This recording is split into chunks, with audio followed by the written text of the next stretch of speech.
आज हामी भोपालबाट 70 किलोमिटरको दूरीमा रहेको विजयासन माता मन्दिर सल्कनपुर जाँदैछौँ।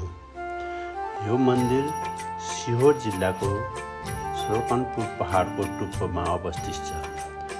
बाटोमा जङ्गल, खेत जग्गा हुँदै हामी सल्कनपुरको गेटमा पुग्यौँ। हामी भोपालबाट आफ्नै गाडीमा यहाँ आएका थियौँ र हामीलाई त्यहाँ पुग्न लगभग 2 घन्टा जति लाग्यो। यहाँ जान बस, अटो, जिपको पनि व्यवस्था रहेछ। हामी करिब 1.5 घन्टाको समयमा सल्कनपुर पुग्यौँ। यहाँ सिँढी चढेर जान पनि सकिँदो रहेछ। सिँढी करिब 1100 जति भएकोले हामी सिँढी प्रयोग नगरी सिधै गाडीबाटै माथि पुग्यौँ। हुन त अहिले केबल कारको व्यवस्था पनि रहेछ, तर हामी जाँदा केबल कारको प्रयोग थिएन। बन्द अवस्थामा रहेको केबल कार हेर्दाखेरि पुरानो थोत्रो जस्तो देखिन्थ्यो। हामी गाडी पार्किङ गरेर सिधै मन्दिरतर्फ लागेर मन्दिरको वरिपरि घुम्यौँ। बिहानै भएकोले त्यति धेरै भिड पनि थिएन। हामी मन्दिरको बाहिरी अवलोकन गरेर मन्दिर दर्शन गर्न गयौँ। धेरै लामो लाइन थिएन। थोरै लाइन लागेर हामीले यहाँ गणेशजीको मन्दिर र माता विजयासन स्वरूप मूर्तिको पूजा गरी भगवानको दर्शन गरेर हामी मन्दिरबाट बाहिर निस्कि एकछिन ध्यानमा बस्यौँ।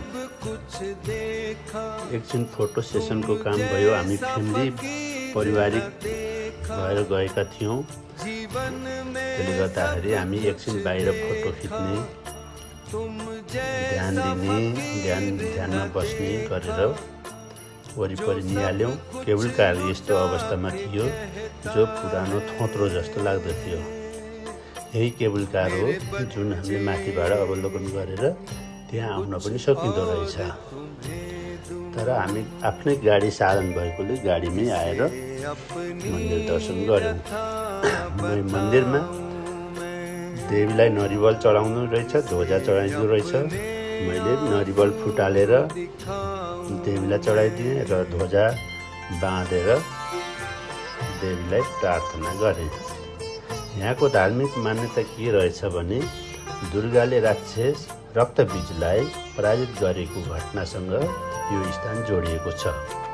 त्यसैले यो शक्तिको महत्त्वपूर्ण सिद्धपीठ मानिन्छ। हामी करिब 1 घन्टाको बसाइपछि